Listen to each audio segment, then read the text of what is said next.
όπως είπαμε, Καλημέρα σας. Χρόνια πολλά. Χαίρομαι πολύ που σας ξαναβλέπω μετά από ένα χρόνο. Αλλά πιο πολύ χαίρομαι γιατί σήμερα θα παρουσιάσουμε αυτόν τον όμορφο μύθο, τον έρωτα και την ψυχή. Και χαίρομαι για πολλούς λόγους. Καταρχάς, θα δούμε έναν μύθο που έχει μια πολύ ωραία πλοκή. Είναι συναρπαστικός. Και ξέρετε, τα παραμύθια μιλάνε κατευθείαν στην ψυχή μας.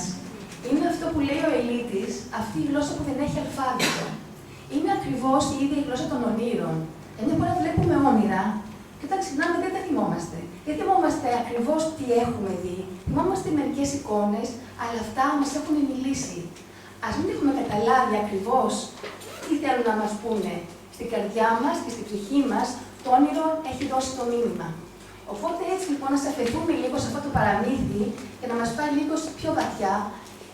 Επίσης, όπως το εργαζόμουν, βρήκα πάρα πολύ υλικό.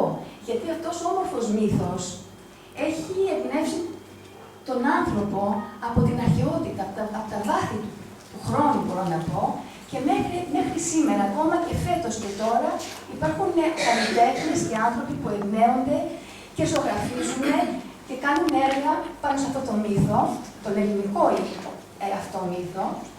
Έτσι λοιπόν, εκτός από το παραμύθι, θα κάνουμε και ένα ταξίδι αισθητικό στον κόσμο της τέχνης.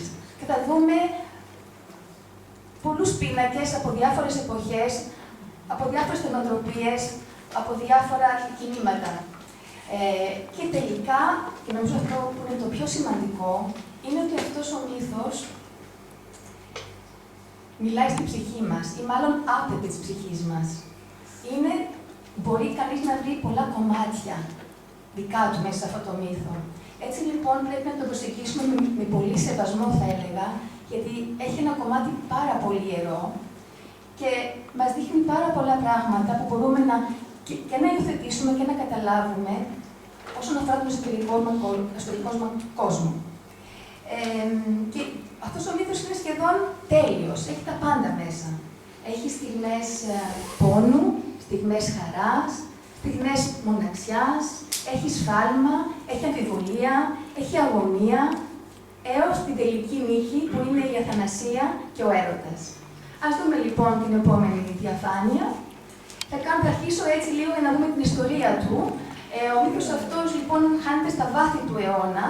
Εδώ βλέπουμε από τον 3ο αιώνα, ελληνιστική εποχή, ένα μικρό αγαλματίδιο που μας δείχνει αυτόν τον όμορφο αναγκαλισμό του έρωτα και της ψυχής. Οπότε λοιπόν αυτός ο μύθος είναι πολύ πολύ παλιός, αλλά έχει ενσωματωθεί στην ελληνική αρχαία παράδοση. Το επόμενο. Εδώ πάλι αυτό το συγκινητικό αγαλματάκι 10 εκατοστά που βρέθηκε στο Δίον, φιλοξενείται στο Μουσείο της Πέλλας, είναι του 1ου αιώνα και μας δείχνει το ερωτικό αυτό αγκάλιασμα, το συγκινητικό του έρωτα και της ψυχής. Ή σκεφτείτε τον 1ο αιώνα πώς οι άνθρωποι είχαν συγκινηθεί από αυτόν τον όμορφο μύθο και τι όμορφο που είναι, τι γλυκό. Ναι. Εδώ πάλι από το Κυπριακό Μουσείο έως και ψυχή, 2ος αιώνας π.Χ., το επόμενο. Και εδώ, έξω από τη Ρώμη, στην Όστια, υπάρχει η κατοικία του έρωτα και της ψυχής και βλέπουμε στη μέση αυτό το όμορφο αγκάλιασμα. Το επόμενο. Και εδώ είναι η λεπτομέρεια του ιδίου αγάλματος. Επόμενη. Λοιπόν, αυτός ο μύθος λοιπόν είναι ελληνικός. Έχει ενσωματωθεί στην αρχαία ελληνική παράδοση. Απλώς καταγράφηκε από τον Λούκιο Απολείο, που είναι ένας Ρωμαίος μυθιστορογράφος του 2ου αιώνα μετά Χριστόν. Υπάρχει σε ένα βιβλίο του που λέγεται Μεταμορφώσεις. Κυκλοφορεί στις εκδόσεις Νεφέλη και όποιον θέλει να το διαβάσει. Οπότε έχει καταγραφεί από αυτόν, αλλά δεν είναι δικό του. Αυτός απλώς το έχει καταγράψει και είναι ένα πολύ ωραίο βιβλίο, με μια πολύ ωραία ιστορία, με ωραίες περιγραφές και πάρα πολύ ζωντανές. Το επόμενο. Λοιπόν, ας αρχίσουμε λοιπόν να εξετάσουμε το θέμα μας και θα αρχίσω με κάτι που μου έλεγε η δασκάλα μου, που ήταν πολύ σοφή και τα λόγια της αντιχούν ακόμα στη ζωή μου. Μου έλεγε ότι όταν θες να εξετάσεις κάτι, θα αρχίσεις από το όνομα. Γιατί το όνομα κρύβει πάρα πολλά πράγματα. Έτσι λοιπόν, ας αρχίσουμε πάλι από το όνομα και να δούμε. Μην βάζει το επόμενο. Ας αρχίσουμε λοιπόν πάλι από το όνομα και να δούμε ο έρωτας. Το όνομα έρωτας. Έχετε λοιπόν ποτέ σκεφτεί ότι ο έρωτας και η ερώτηση είναι η ίδια λέξη? Το έχετε ποτέ σκεφτεί? Έρωτας και ερώτηση. Άρα ποια συνάφεια υπάρχει, τι είναι αυτό που συνδέει λοιπόν τον έρωτα και την ερώτηση? Πάμε στο επόμενο. Λοιπόν, τι έχουμε στην ερώτηση? Υπάρχει ένα κοινό. Υπάρχει μια πλεισμονή, θέλω να μάθω κάτι. Το ίδιο πράγμα και στον έρωτα, και τα δύο λοιπόν συνδέονται με μια στέρηση. Στερούμε από κάτι και όπως λοιπόν η ερώτηση ψάχνει την απάντηση και να συμπληρωθεί, έτσι και ο ερωτευμένος ψάχνει το άλλο του τέλει και να αισθανθεί πλήρης και ολόκληρος. Το επόμενο. Και πάμε λοιπόν να δούμε εδώ το παιχνιδιάρι μας στον έρωτα. Τι μας λέει ο Πλάτωνας? Γιατί πάλι θα αναφερθώ στη δασκάλα μου, μου είπε και το εξής.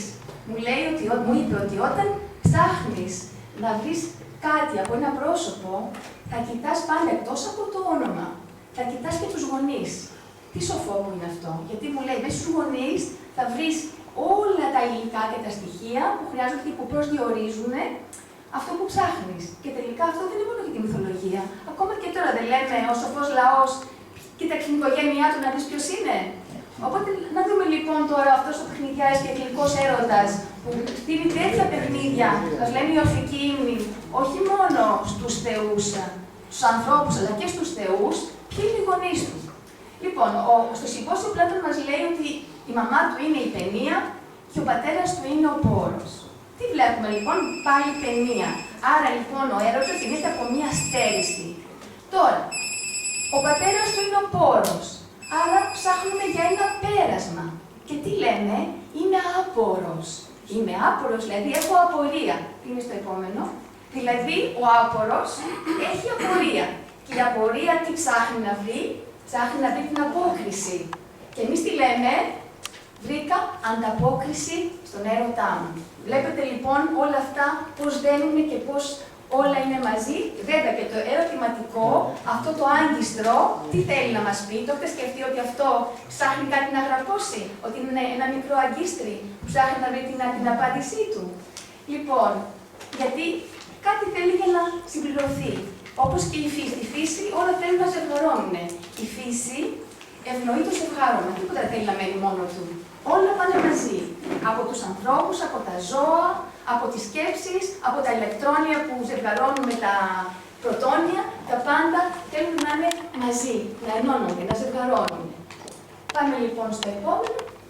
Οπότε λοιπόν, εδώ είναι ένας πολύ ωραίος πίνακας του Νταλή, που μας δείχνει ακριβώς αυτό, ότι όταν δεν γνωρίζουμε, όταν έχουμε απορίες, είμαστε δεσμευμένοι. Υπάρχει, μέχρι να βρούμε την απάντηση, ο νους μας δεν είναι ελεύθερος. Λέμε, θέλω να το μάθω αυτό. Τι είναι αυτό? Είναι μια κατάσταση φυλακής. Έτσι λοιπόν, η γνώση, η απάντηση έρχεται σαν ελευθερωτής. Να ελευθερώσει το μυαλό, να σου δώσει την απάντηση και έτσι και να περάσει λοιπόν σε μια κατάσταση από την άγνοια που είναι φυλακή, σε μια κατάσταση αυτογνωσίας και γνώσης που είναι ελευθερία. Γι' αυτό και ο Χριστός στο κατά Ιωάννη τι λέει? Γνώστε την αλήθεια και η αλήθεια σας ελευθερώσει. Η αλήθεια, η γνώση, αυτή είναι πραγματική ελευθερία. Πάμε στο επόμενο. Οπότε λοιπόν, σαν μια πρώτη προσέγγιση του μύθου, τι μας λέει ο μύθος? Ρωτήστε. Η ψυχή, όταν ερωτεύεται τον έρωτα, θα μπορούσαμε να πούμε ότι είναι μια ερώτηση της ψυχής. Και τι θέλει να μάθει η ψυχή? Να μάθει ποια είναι. Είναι σε άγνοια η ψυχή. Δεν ξέρουμε ποιοι είμαστε. Γνωρίζουμε λίγο το σώμα μας, και αυτό πολύ λίγο, αλλά δεν ξέρουμε τα άλλα μας σώματα. Δεν ξέρουμε αυτό που είναι μέσα μας, τι είναι ακριβώς, τι δυνάμεις έχει. Οπότε εδώ λοιπόν ο μύθος με τη σοφία του μας λέει: ρωτήστε, μάθετε, σκίστε το πέπλο της άγνοιας, περάστε στην αυτογνωσία. Αυτό λοιπόν μας καλεί εδώ πέρα η ψυχή να κάνουμε όταν ερωτεύεται το Θεό έρωτα, που είναι αυτή ακριβώς η προσωποποιημένη ερώτηση της ψυχής της. Στο επόμενο, ας αρχίσουμε λοιπόν να ξετυλίγουμε το κουβάρι του μύθου μας. Πάμε στο παραμύθι, σε μια πολύ παλιά εποχή, στα βάθη του χρόνου. Υπήρχε ένα βασίλειο. Αυτός ο βασιλιάς είχε 3 κόρες. Η πρώτη και η δεύτερη ήταν ασχημούτσικες. Αλλά η τρίτη ήταν πραγματική καλονή. Το όνομά της ήταν ψυχή. Πάμε στο επόμενο. Εδώ λοιπόν βλέπουμε πώς οι διάφοροι ζωγράφοι αποθανατίζουν την ομορφιά της ψυχής. Πάμε στην επόμενη. Αυτός είναι ένας μοντέρνος, ένας πιο σύγχρονος ζωγράφος, ο William Kendall. Είδα τη βιογραφία του, είχε και αυτός 3 κόρες. Και η μικρούλα του την αγαπούσε πιο πολύ από όλες και την ονόμασε ψυχή. Οπότε βλέπετε πως ο μύθος συνέχεια μιλάει στις ψυχές του ανθρώπου, στην ψυχή του ανθρώπου. Και θα δείτε πάντα λοιπόν ότι η ψυχή έχει πάντα μια πεταλούδα στο χέρι της και πάντα έχει φτερά. Αυτό είναι το σύμβολο, το αρχέτυπο της ψυχής. Το επόμενο. Λοιπόν, η πεταλούδα, αυτό το πανέμορφο δημιούργημα, το πανέμορφο πλάσμα, είναι ένα παγκόσμιο οικουμενικό σύμβολο ομορφιάς, ελευθερίας και αλλαγής. Από την κάμπια μέχρι την πεταλούδα έχουν μια τεράστια μεταμόρφωση. Και ακριβώς το ίδιο εκφράζει και με την ψυχή. Είναι η ψυχή που όπως η πεταλούδα από κάμπια γίνεται πεταλούδα, είναι και σύμβολο μεταμόρφωση για την ψυχή μας. Στο επόμενο. Λοιπόν, έκανα πάλι λοιπόν το ίδιο πράγμα που έκανα για τον έρωτα. Άνοιξα το λεξικό του Δημητράκου για να βρω η λέξη ψυχή από πού προέρχεται. Περιττώ να σας πω ότι μόλις άνοιξα το λεξικό, είχα δέος. Όταν είδα δεκάδες σελίδες με τη λέξη ψυχή, από τον Όμηρο, από όλους τους φιλοσόφους μέχρι τώρα, λες, αυτή η γλώσσα πραγματικά είναι μεγάλη. Αυτή η γλώσσα είναι πραγματικά θεία. Λοιπόν, η λέξη ψυχή βγαίνει από το ρήμα ψύχο, που σημαίνει πνέο, οπότε λοιπόν πρώτα χρησιμοποιήθηκε σαν η πνοή του ανέμου και σιγά σιγά, επειδή η αναπνοή μας είναι μια πνοή, χρησιμοποιήθηκε και για τη ζωή. Άρα λοιπόν η ψυχή βγαίνει από το ρήμα ψύχο, που σημαίνει πνέο. Θέλω να σας πω ότι αυτές οι λέξεις τις βρίσκουμε μέσα στους ορφικούς ύμνους, οι οποίοι έχουν χρονολογηθεί γύρω στο 10.000 π.Χ. Και μέσα στους ορφικούς ύμνους γράφει ότι αυτός ο λόγος παλαιός εστίν. Φανταστείτε λοιπόν ένα κείμενο τόσο παλιό και μέσα σε αυτό το κείμενο λέει ότι ο λόγος είναι παλιός. Φανταστείτε λοιπόν σε τι βάθη του χρόνου πηγαίνουμε και τι δύναμη έχει αυτή η γλώσσα. Πάμε στο επόμενο. Έχουμε λοιπόν την πεταλούδα, που είναι το παγκόσμιο, είπαμε, σύμβολο της μεταμόρφωσης και πραγματικά είναι το μόνο δημιούργημα στη φύση που έχει τέτοια εντυπωσιακή, θα έλεγα, μεταμόρφωση. Δηλαδή, γίνεται από μια κάμπια σε αυτό το όμορφο πλάσμα και βλέπουμε από την αρχαιότητα η πεταλούδα συμβολίζει την ψυχή και σε πολλές απεικονίσεις έχουν ιδρυθεί πρόσωπα μέσα στα οποία το στόμα βγαίνει η πεταλούδα. Εκφράζεται λοιπόν ακριβώς την ψυχή. Το επόμενο. Εδώ λοιπόν είναι μια άλλη πάλι εικόνα της ψυχής, του Guillaume Signac, πάλι λοιπόν με τις πεταλούδες της. Στο επόμενο. Οι άνθρωποι λοιπόν ήταν τόσο πολύ όμορφοι η ψυχή, που οι άνθρωποι τη λάτρεψαν σαν θεά. Εδώ βλέπουμε έναν πίνακα του Τζορντάνο Λούκα, άλλη τεχνοτροπία, βρισκόμαστε στο μπαρόκ, τι βλέπουμε, πάθος, ένταση, υπερβολή. Λοιπόν, οι άνθρωποι τη λάτρεψαν σαν θεά και όταν τη βλέπανε μπροστά τους, την προσκυνούσαν, ήταν τόσο πολύ όμορφη. Το επόμενο. Έτσι λοιπόν αυτό θυμώνει πάρα πολύ την θεά Αφροδίτη, γιατί κάποια γυναίκα, κάποια θνητή μάλλον, τότε θνητή ψυχή, ήταν πιο όμορφη από εκείνη και στέλνει εδώ σε μια τοιχογραφία του Ραφαήλ και στέλνει το γιο της τον έρωτα να ρίξει ένα βέλος στην ψυχή και να την κάνει να ερωτευτεί τον πιο τυποτένιο άντρα. Το επόμενο. Ο Έρος λοιπόν πάει να κάνει ό,τι του έχει πει η Αφροδίτη, αλλά όταν τη βλέπει, κυριεύτηκε από την ομορφιά της πραγματικά και αντί να το κάνει αυτό, έπεσε ο ίδιος, ερωτεύτηκε ο ίδιος την ψυχή. Βλέπουμε εδώ ένα πίνακα του Μωρίς Ντενής, συμβολιστής, ο οποίος ζωγραφίζει σε επίπεδη επιφάνεια, άλλο συμβολισμός, άλλη τεχνοτροπία, άλλο κίνημα, άλλη έκφραση. Θα δούμε πολλά του Μωρίς Ντενής, γιατί έχει φτιάξει πάρα πολλά πάνω στο μύθο. Στο επόμενο. Εδώ λοιπόν βλέπουμε πάλι τη ψυχή είναι ένας πίνακας του Λουί Ζανό, ένας πολύ γνωστός Γάλλος ζωγράφος, ο οποίος αφιέρωσε 40 χρόνια από τη ζωή του για να εικονογραφήσει αυτό τον ωραίο μύθο. Από τους 40 πίνακες, από εκεί 43 νομίζω, τέλειωσε μόνο τους 16. Αλλά πιστεύω ότι εκφράζει πολύ ωραία την ψυχή, βλέπετε πάλι την πεταλούδα. Λοιπόν, η ψυχή αισθανόταν μια ανίποτη μοναξιά. Γιατί κανείς δεν την ήθελε. Ήταν τόσο πολύ όμορφη που κανείς θνητός δεν μπορούσε να την προσεγγίσει. Και εδώ, στο επόμενο, μπαίνω στον πειρασμό να το ξαναδείξω. Νομίζω ότι είναι τόσο όμορφο αυτό το πρόσωπο. Πραγματικά θείο, αγγελικό. Ωραία, το επόμενο. Η ψυχή λοιπόν πήρωνε βαριά το τύπημα της ομορφιάς της.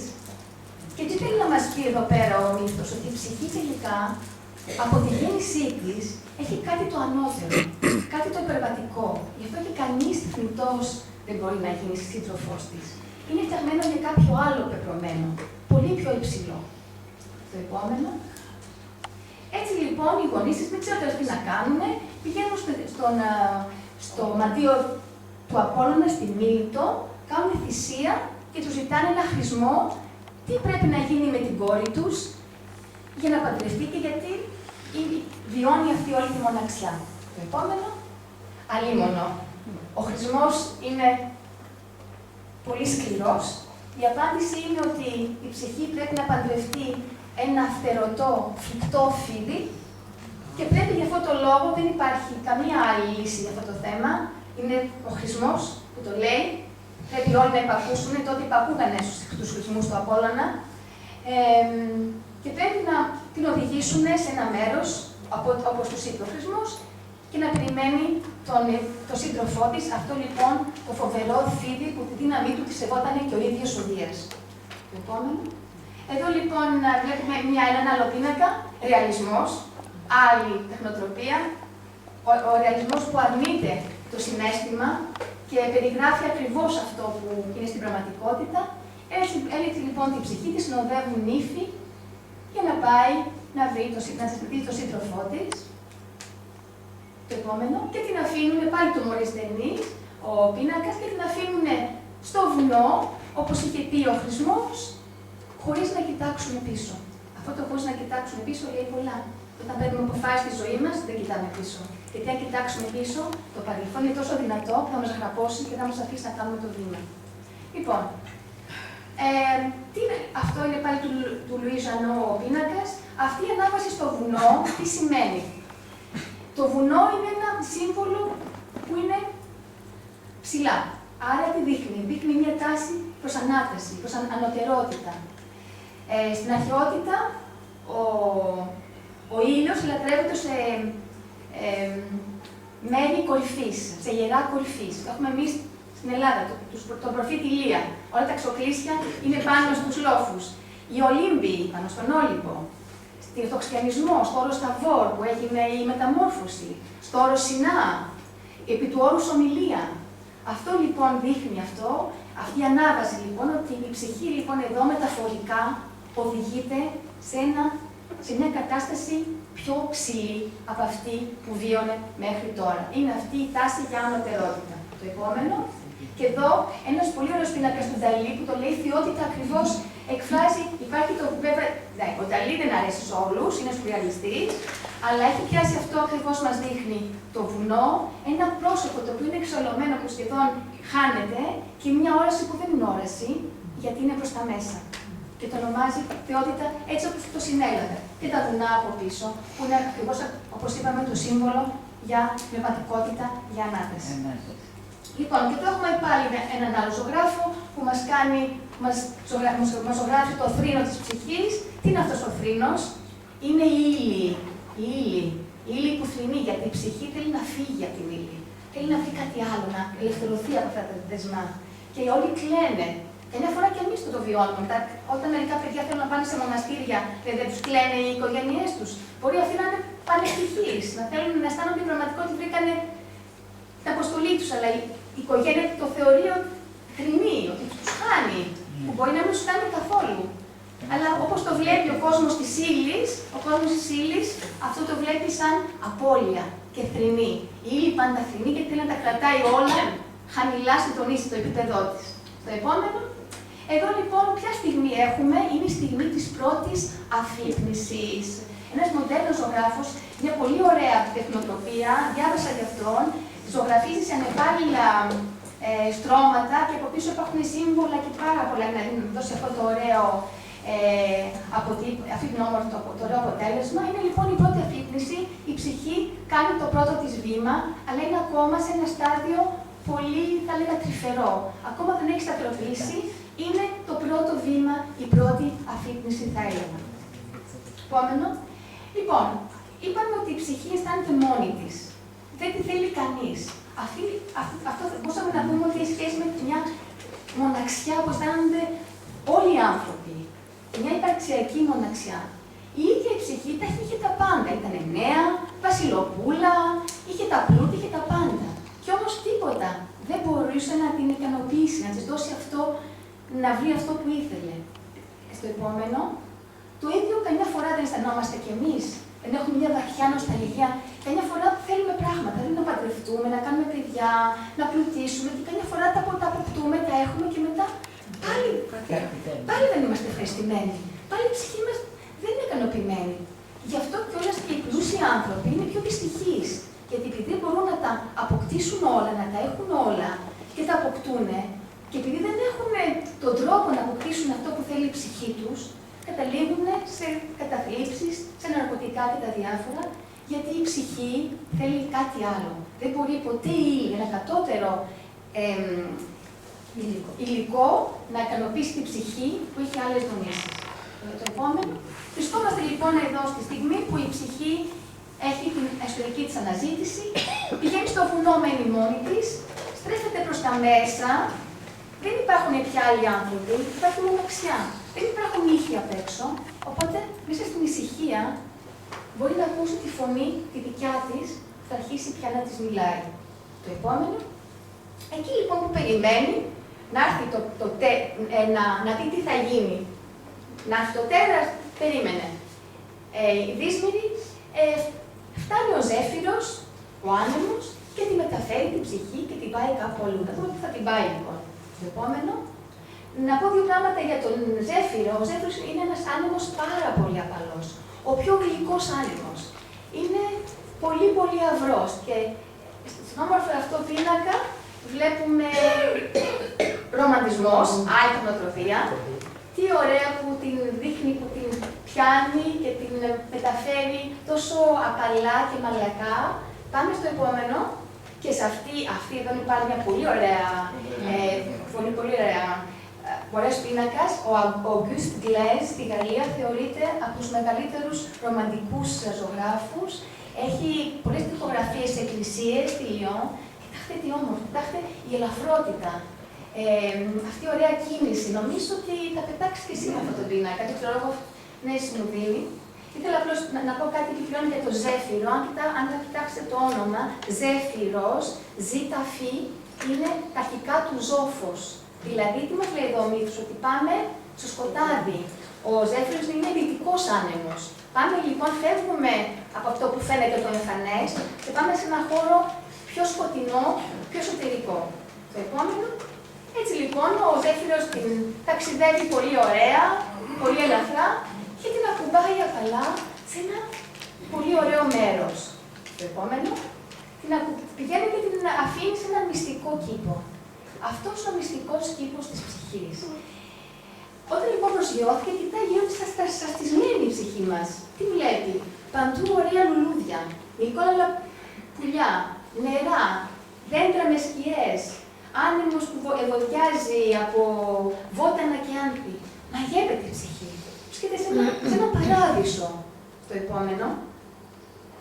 Και εκεί λοιπόν που στεριανούσε, τα βήματά της πηγαίνουν και την οδηγούν σε ένα μαλαματένιο παλάτι στην άκρη του κήπου. Αν δείτε τις περιγραφές μέσα από το παραμύθι, είναι στο αυτομύθο, είναι πάρα πολύ ωραίες. Απλώς μόνο να σας πω ότι λέει ότι τα πάντα λάμπανε από χρυσάφι, οι πόρτες ήταν χρυσές, το φως ήταν εκτυφλωτικό, τα δάπεδα ήταν στρωμένα από πολύτιμους λίθους όλων των ειδών και δεν μπορούσε παρά να μαγέψει κάποιον που έμπαινε μέσα. Η ψυχή λοιπόν κοντοστέκεται στην πόρτα, διστάζει να μπει, αλλά εκείνη τη στιγμή ακούει μια φωνή που της λέει «Καλώς όρισες, κυρά μας. Είμαστε υπηρέτες σου. Ό,τι βλέπεις είναι δικά σου. Μπες μέσα, κάτσε να ξαποστάσεις, ξεκουράσου και ό,τι θελήσεις. Θες να φας, θες να λουστείς, θες να βάλεις καινούργια ρούχα, εμείς είμαστε εδώ να σε βοηθήσουμε». Στο επόμενο. Έτσι λοιπόν η ψυχή, εδώ στο λουτό της ψυχής, του Sir Frederick Leighton, βλέπουμε άλλο στυλ, κλασικισμός, ισορροπία, αρμονία. Έτσι το εμπνεύστηκε λοιπόν αυτός ο ζωγράφος στο λουτό της ψυχής. Η ψυχή λοιπόν λούστηκε, έκανε το μπάνιο της, είναι στο επόμενο. Εδώ πάμε πάλι σε μπαρόκ. Οι επρέτες λοιπόν πηγαίνουν δίπλα της και της λένε «Θες να φας?» Της φτιάχνουν ένα πολύ ωραίο γεύμα, η ψυχή τρώει, εφραίνεται, στο επόμενο. Από εδώ, από μία ταπισερή στο Chateau Meudon, αυτοί που ξέρουν από υφαντό καταλαβαίνουν τι σημαίνει αυτό, για να γίνει αυτό το υφαντό, πόσους μήνες έχει και πόσα άτομα έχουν εργαστεί εδώ επάνω.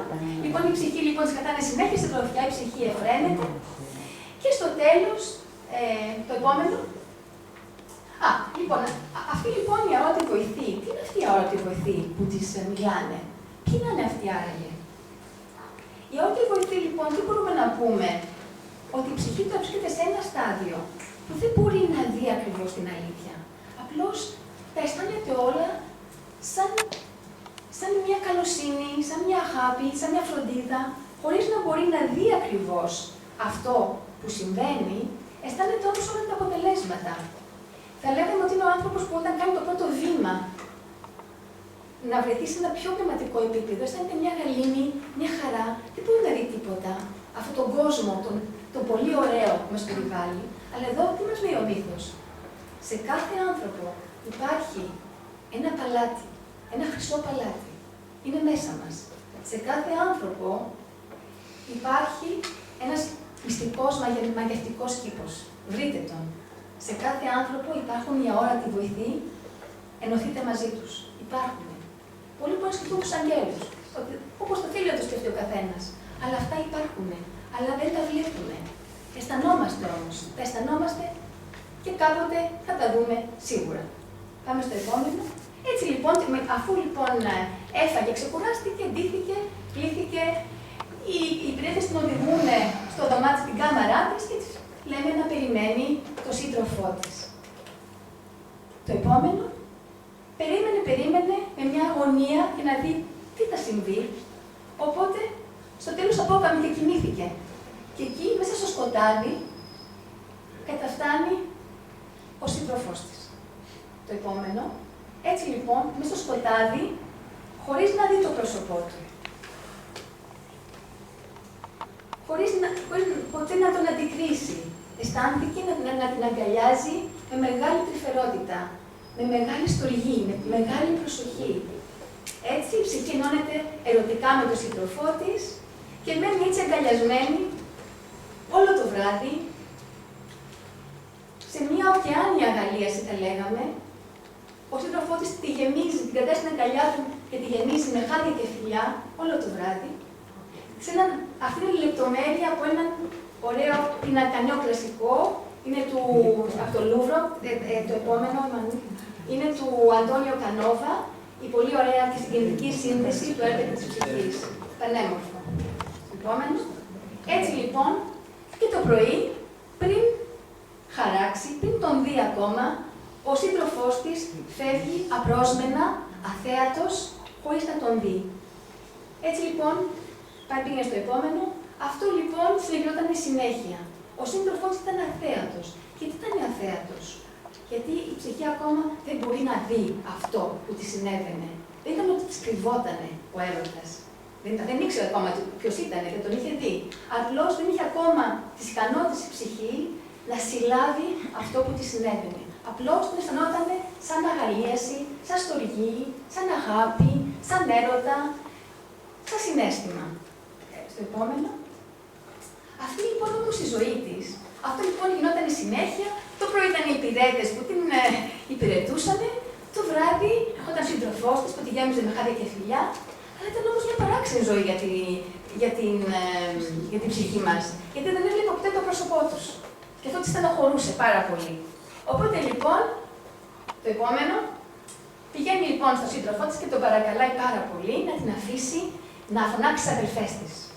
Αυτός τρομάζει όμως να ακούει, γιατί καταλαβαίνει το μεγάλο κίνδυνο που διατρέχει η ψυχή και τις αρνείται στην αρχή. Αλλά η ψυχή, μια με χάδια, μια με νάζια, μια με καπρίτσια, τον καταφέρνει και αυτός της δίνει την άδεια να καλέσει τις αδελφές της. Αλλά της λέει, της βάζει ένα παράγοντο όρο. Της λέει, πρόσεξε πολύ καλά. Μπορείς να δείξεις αδελφές σου ό,τι θέλεις. Μπορείς να δούμε τους κήπους, μπορεί να τους δώσεις θησαυρούς, ό,τι θες δώσεις τους. Πρόσεξε όμως, μη σε παραπλανήσουν και θελήσεις να δεις το πρόσωπό μου. Αν το κάνεις αυτό, θα με χάσεις για πάντα. Η ψυχή τρομάζει. Γιατί τίποτα δεν θέλει να χάσει τον σύντροφό της που έχει αρχίσει και τον αγαπάει ήδη πάρα πολύ. Αλλά ούτε που της μπαίνει στο μυαλό κάτι τέτοιο, του δίνει την υπόσχεσή του. Και της λέει λοιπόν ο έρωτας ότι πρόσεξε, γιατί η ψυχή κυοφορεί εκείνη την εποχή. Της λέει το παιδί που θα γεννήσεις είναι αθάνατο. Αν τυχόν όμως με προδώσεις, το παιδί σου θα είναι θνητό. Πάμε παρακάτω. Ας δούμε λίγο αυτό το συναίσθημα, η νοσταλγία του χθες. Τι είναι αυτό το συναίσθημα, η νοσταλγία του χθες? Τι μας λέει εδώ ο μύθος, τι υπενήσεται πάλι? Μας λέει ότι κάθε φορά που ο άνθρωπος θέλει να κάνει ένα επόμενο βήμα, κάτι καινούργιο, ένα επόμενο εξελικτικό διάβημα, το παλιό θα ζητήσει το μερτικό του πάντα. Το παλιό δεν παραδίδεται ποτέ άμα έχει πει. Το παλιό θα μας κρατήσει, θα κάνει τα πάντα για να μας γυρίσει πίσω. Και αυτό είναι όλο μέσα μας. Αυτό λοιπόν είναι το πρώτο που θέλω να πω. Αυτό λοιπόν είναι η νοσταλγία που στάνει την ψυχή, είναι ακριβώς όλα αυτά που επιδένουν με το παρελθόν, το επόμενο. Και αν θέλετε, η νοσταλγία της αμαρτίας με ποια έννοια? Θέλω να γυρίσω πίσω στις συνήθειες. Έχετε ποτέ προσπαθήσει να αλλάξετε μια συνήθεια, να δείτε πόσο δύσκολο είναι? Αλλάζουν οι συνήθειες. Ένα κιλό θες να χάσεις και εκείνη την ημέρα όλοι σου προσφέρουν γλυκά. Δεν αλλάζουν οι συνήθειες.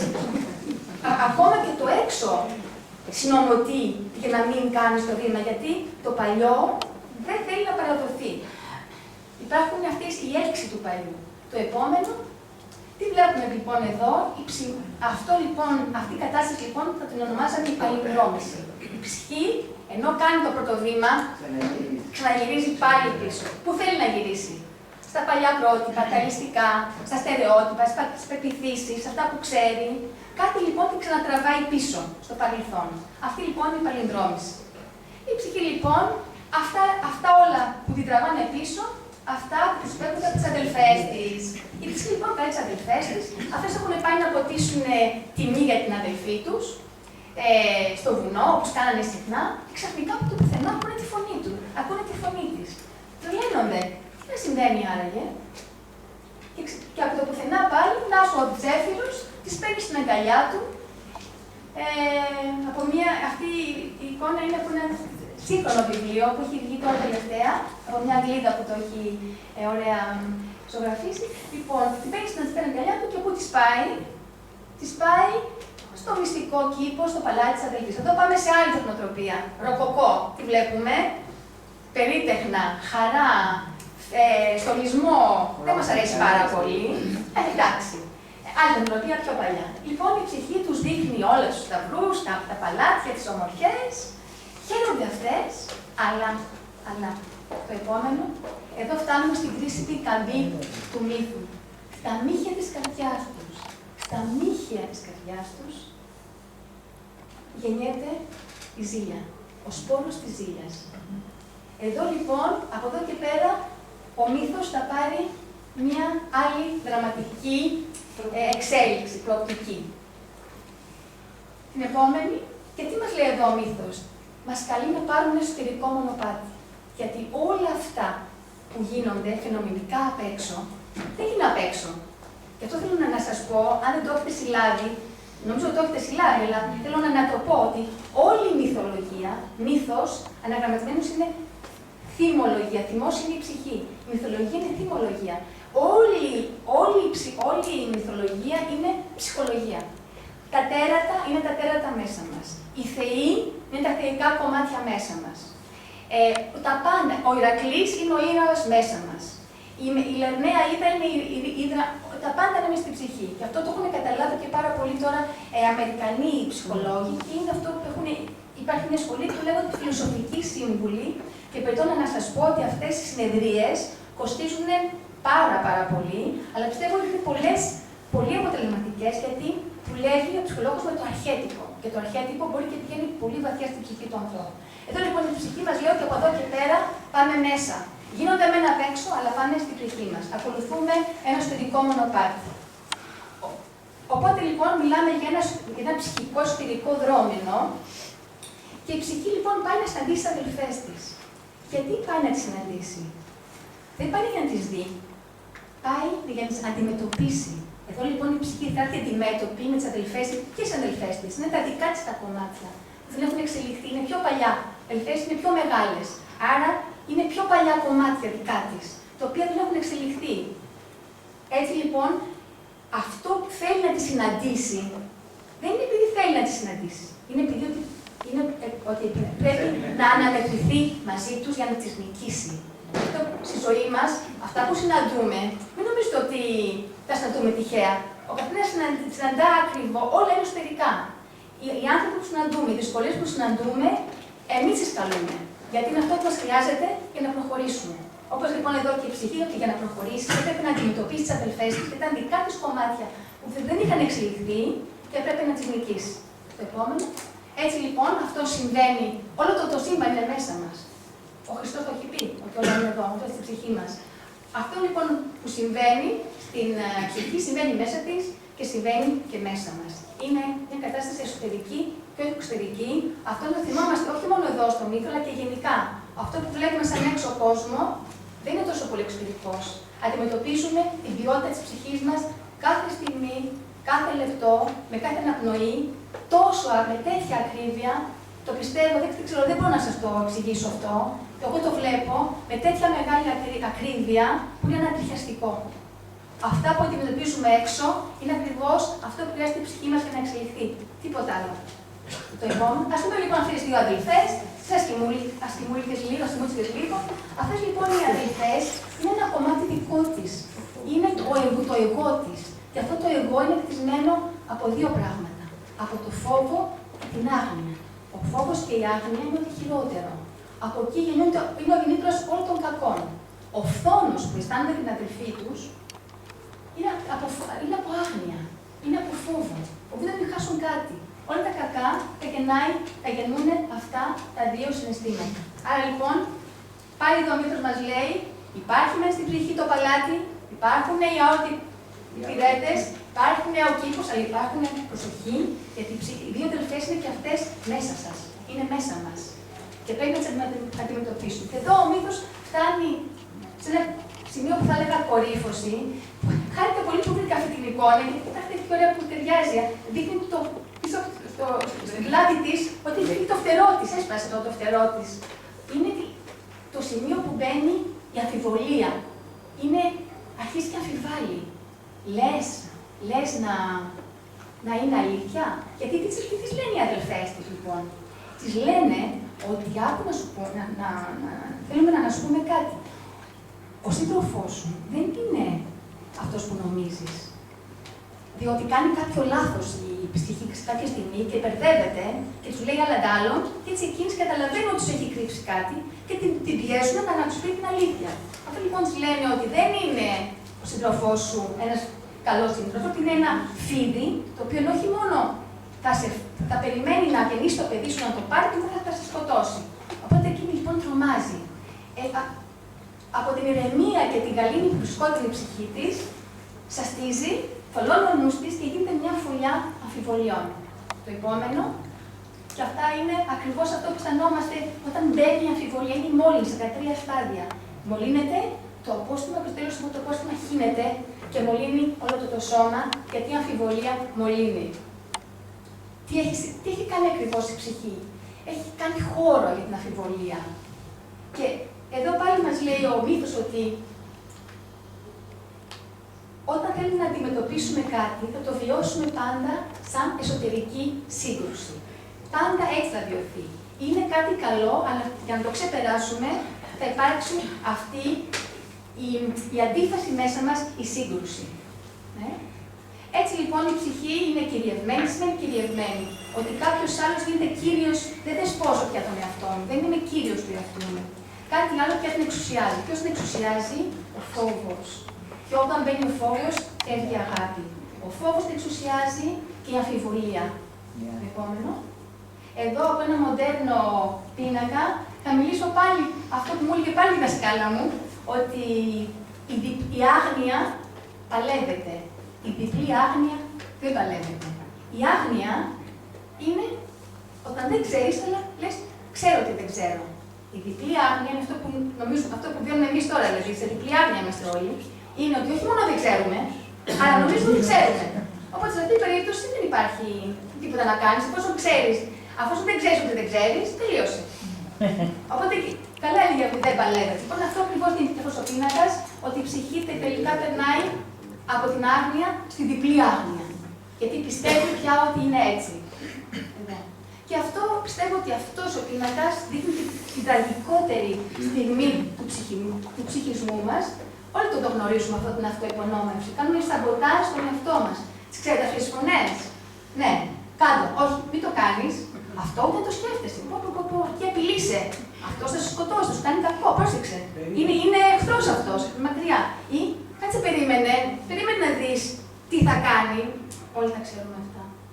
Είναι γιατί εδώ η ψυχή τι μας λέει, ότι δεν στρέφεται τόσο πολύ εναντίον του συντρόφου. Αυτό είναι το τραγικό. Δεν στρέφεται εναντίον του συντρόφου της, αλλά στρέφεται εναντίον του εαυτού της. Ακριβώς.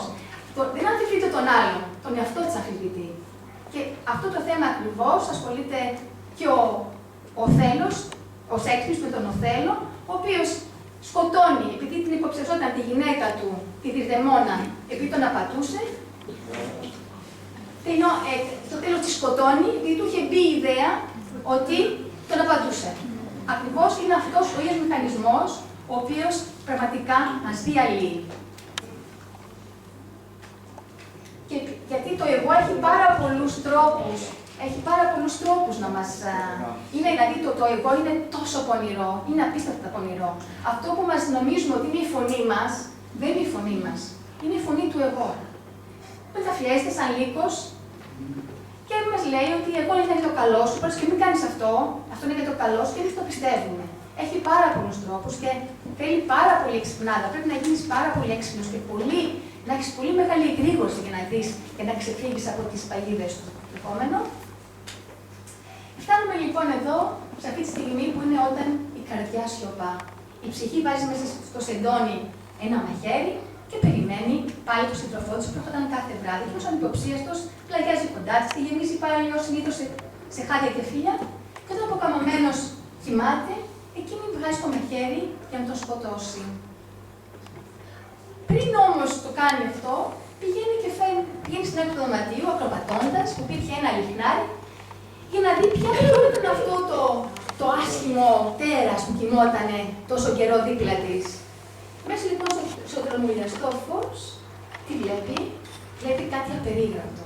Το επόμενο, εδώ το θάμβος της ψυχής, όχι μόνο δεν ήταν το φίδι που περίμενε δίπλα της, αλλά ήταν ο ίδιος ο Θεός έρωτας. Η ομορφιά του ήταν κάτι το απερίγραπτο, η θειοκότητά του, η εκνοβολία του, δεν μπορούσε να το συλλάβει.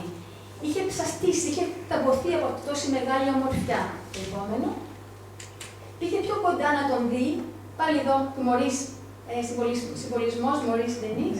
Πήγε πιο κοντά για να τον δει, για να δει αυτόν τον άνθρωπο που τον Θεό, την ομορφιά του Θεού. Και αισθάνθηκε ότι αν μέχρι τώρα ήταν μια φορά ερωτευμένη μαζί του, τώρα τον αγαπούσε 10 φορές πιο πολύ. Το επόμενο.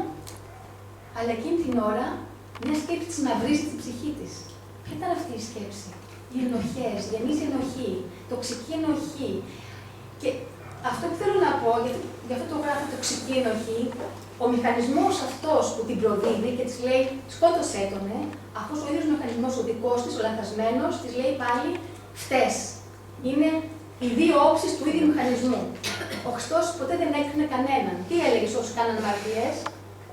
Ποιος σε κατακρίνει κανείς, έλεγε. Σε κατακρίνει κανείς. Μην αμαρτάνεις πια. Συνέχισε να αμαρτάνεις. Δεν υπάρχει. Η ενοχή είναι ό,τι πιο χειρότερο μπορούμε να αισθανθούμε. Είναι το τοξικό συναίσθημα που μας αρρωσταίνει. Δεν χρειάζεται. Δες το λάθος σου, το έκανες. Δες το, τελείωσε. Το αναγνωρίσεις, το ξανακάνω. Η ενοχή είναι ό,τι χειρότερο, μια πολύ μεγάλη τιμωρία που μπορούμε να βάλουμε στον εαυτό μας και αυτό δεν πρέπει να το κάνουμε γιατί δεν αξίζει ο εαυτό μας να ζούμε την ενοχή του επόμενου. Έτσι λοιπόν πηγαίνει πιο κοντά λοιπόν να τον δει, αλλά όπως πήγε κοντά του για να δει το πρόσωπό του, μια σταγόνα λάδι καυτό πέφτει στον ώμο του και το ξυπνά. Εδώ σε έναν άλλο αναγεννησιακό βλέπετε τελικά ότι ψάχνοντας τα βρήκα όλος ο μύθος, όλες τις στιγμές σχεδόν χωρίς να τις... Βέβαια, πρέπει να σου πω ότι έχω ψάξει πάρα πολύ. Για κάθε εικόνα μπορεί να έχω και ώρες για να βρω, γιατί τόσο πολύ να βρω την εικόνα και τα άλλα που σας λέω που είναι κάτι καταστάσεις, έψαχνα έτσι να είναι εικόνες που και να συγκινούν με την ομορφιά τους και να μας λένε κάτι. Γιατί όταν μιλάμε για τον έρωτα, πρέπει να κάτι τρυφερό να γίνεται μέσα μας. Λοιπόν, ο έρωτας λοιπόν είναι αλαφιασμένος, πετάγεται, τι της λέει, φάνηκε με πρόδοσης, φάνηκε σαχάριστη. Η ψυχή προσπαθεί να τον είναι σε απόγνωση, κλαίει, προσπαθεί να του ζητήσει συγγνώμη, αλλά είναι πια αργά. Ο έρωτας είναι θυμωμένος, πολύ θυμωμένος, μα πάρα πολύ θυμωμένος μαζί της. Ανοίγει τα φτερά του και φεύγει, εκείνη η μάτια προσπαθεί να τον συγκρατήσει. Τελευταία στιγμή, κάθε τι ωραίες που είναι αυτή αυτός, τελευταία στιγμή χαραπώνεται από το πόδι του και τον παρακαλεί να μην την αφήσει. Αλλά δυστυχώς τα χεράκια της είναι ακόμα πάρα πολύ αδύναμα. Ανεβαίνει, αλλά σε λίγο δεν μπορεί να κρατηθεί και πέφτει στη γη. Η πτώση στη γη, η πτώση είναι ένα πανάρχαιο αρχέτυπο κι αυτό, όπως η πτώση των ψυχών, ο Φέβρος κτλ. Και η ψυχή λοιπόν χάνει τον έρωτα, ο οποίος έχει φτερουγήσει, εδώ είναι ένας Ρουμάνος ζωγράφος, έχει φτερουγήσει μακριά της και έχει χαθεί. Τώρα πια λοιπόν η ψυχή θρηνεί και κάθε ευτυχία, κάθε χαρά και κάθε τι θετικό έχει χαθεί από τη ζωή της. Δεν θέλει να ζει, θέλει να αυτοκτονήσει. Έτσι το βλέπει. Και τι να κάνει μέσα στην απόγνωσή της, βρίσκει ένα ποτάμι να πέσει μέσα να πνιγεί. Αυτή λοιπόν είναι η στιγμή του μεγάλου πόνου, της μεγάλης απόγνωσης, της βαθιάς μεταμέλειας. Είναι η στιγμή που αναγνωρίζουμε κάτι όταν ήδη έχει φύγει. Είναι και τα λάθη που αναγνωρίζουμε όταν είναι πια αργά. Όταν πια καταλάβαμε τα πράγματα εκ των υστέρων. Και έχει φύγει.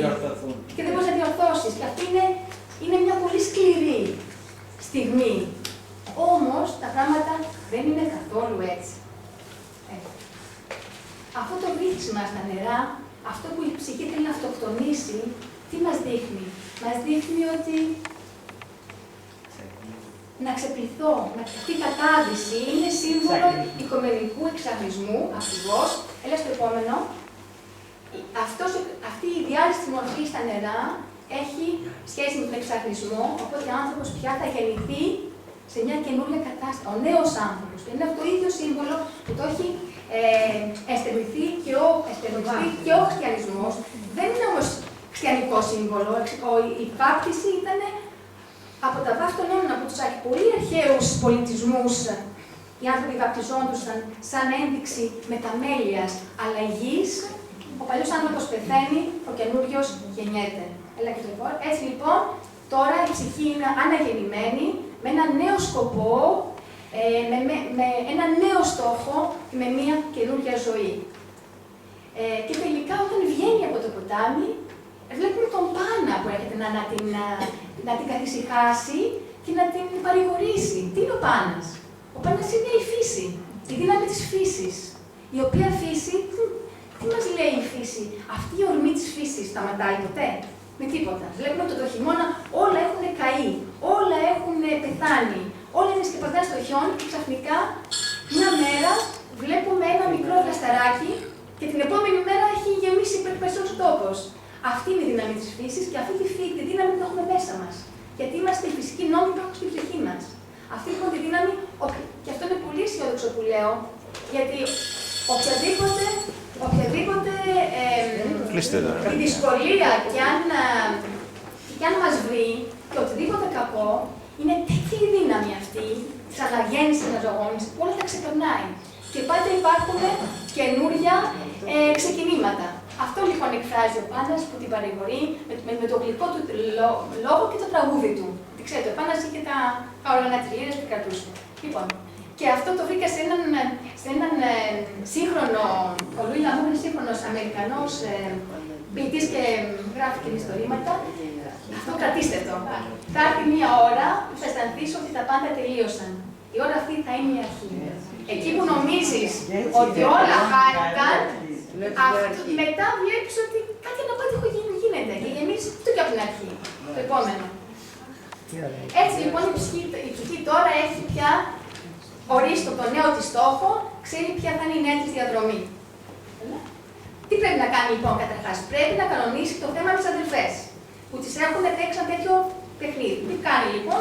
Τους λέει ότι τάχαμε ότι ο έρωτας την άφησε και ότι ερωτεύτηκε εκείνες και τους λέει να περιμένουν και να έρθουν να τις πάρει. Και να παντρευτεί ο έρωτας εκείνες.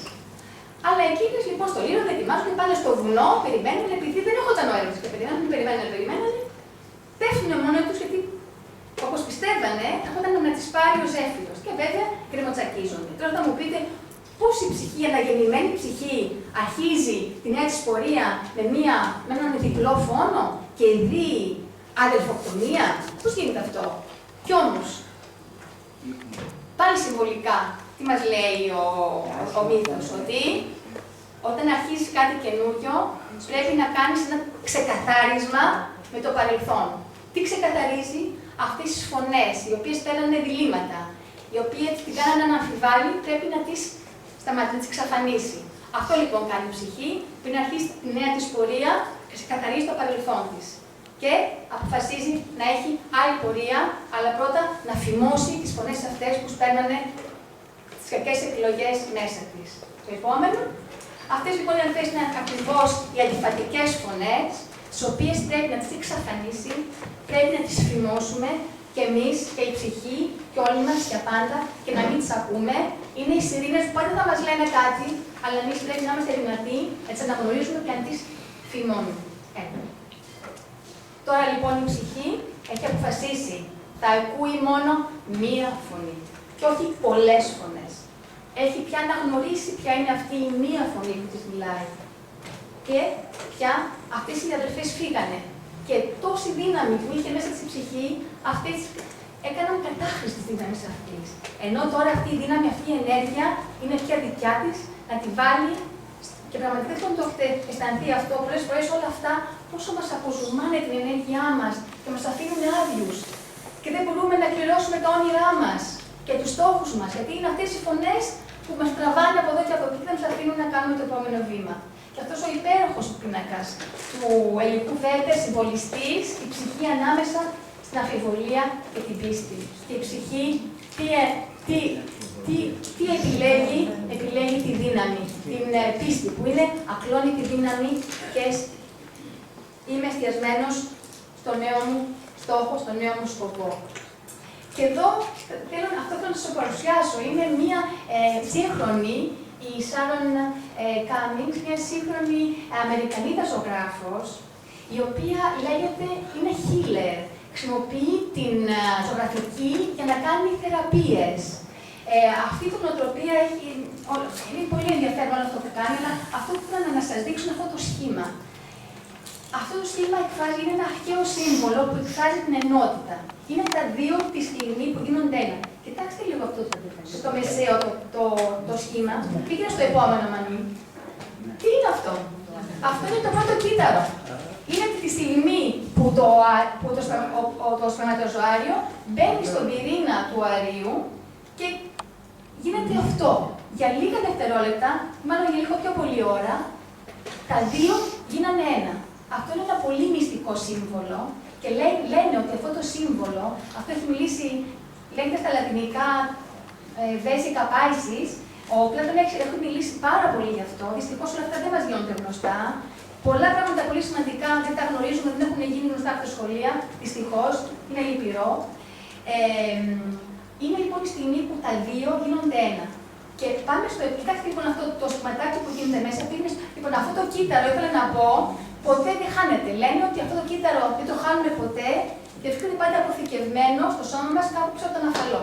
Και είναι πάντα εκεί, είναι το πρώτο μας κύτταρο που θα το φέρουμε σε όλη μας τη ζωή μαζί μας. Είναι ο κώδικάς μας.